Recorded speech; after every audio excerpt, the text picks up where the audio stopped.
company determines that its demand function for selling X widgets is P of X equals 10 minus 0.02X.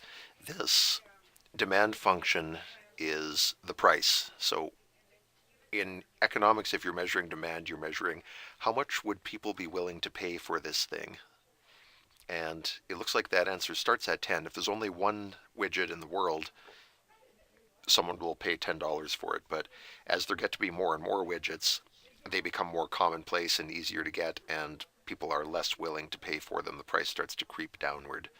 So the price is 10 minus 0.02x, and the revenue function, how much money you make selling these things, is the number of things you sell, which is just x, times the price you get for each one. So 10 minus 0.02x. So what's in these brackets is the number on the price tag, and x is how many things you sell at that price. So multiply those together, and that's the total money you bring in.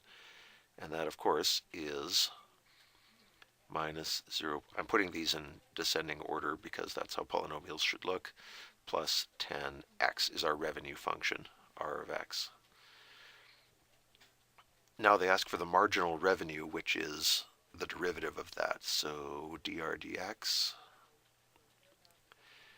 dr dx is how much more money would we bring in if we sold one more thing. And the answer to that would be the derivative here is minus 0.04x plus 10. So that's marginal revenue. Again, that starts at $10. When you sell the first thing, you bring in an extra $10.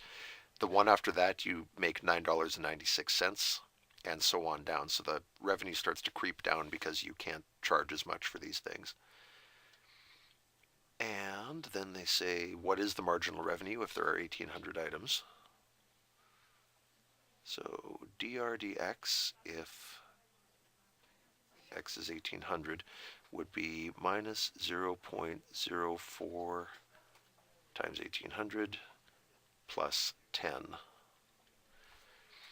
4 times 1,800, is that 720?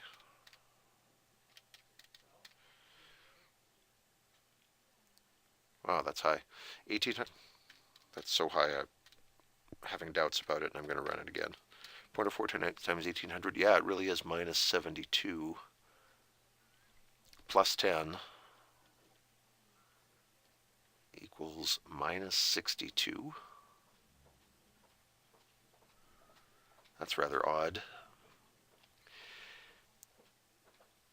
What that would have to mean is that when the production is this high, your price, let's see,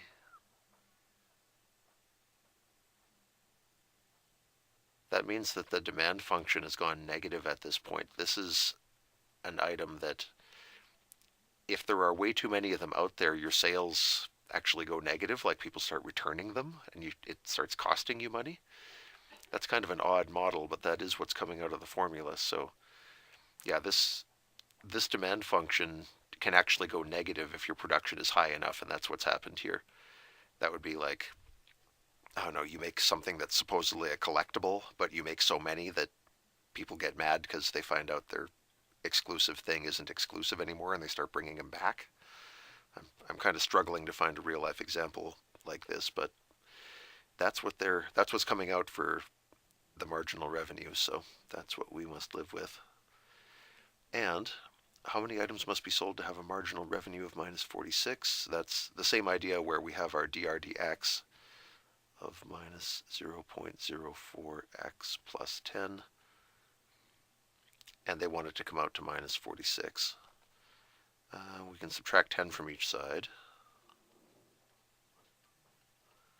and we get minus 56, and then we divide that by 0.04, and we get x equals 1,400.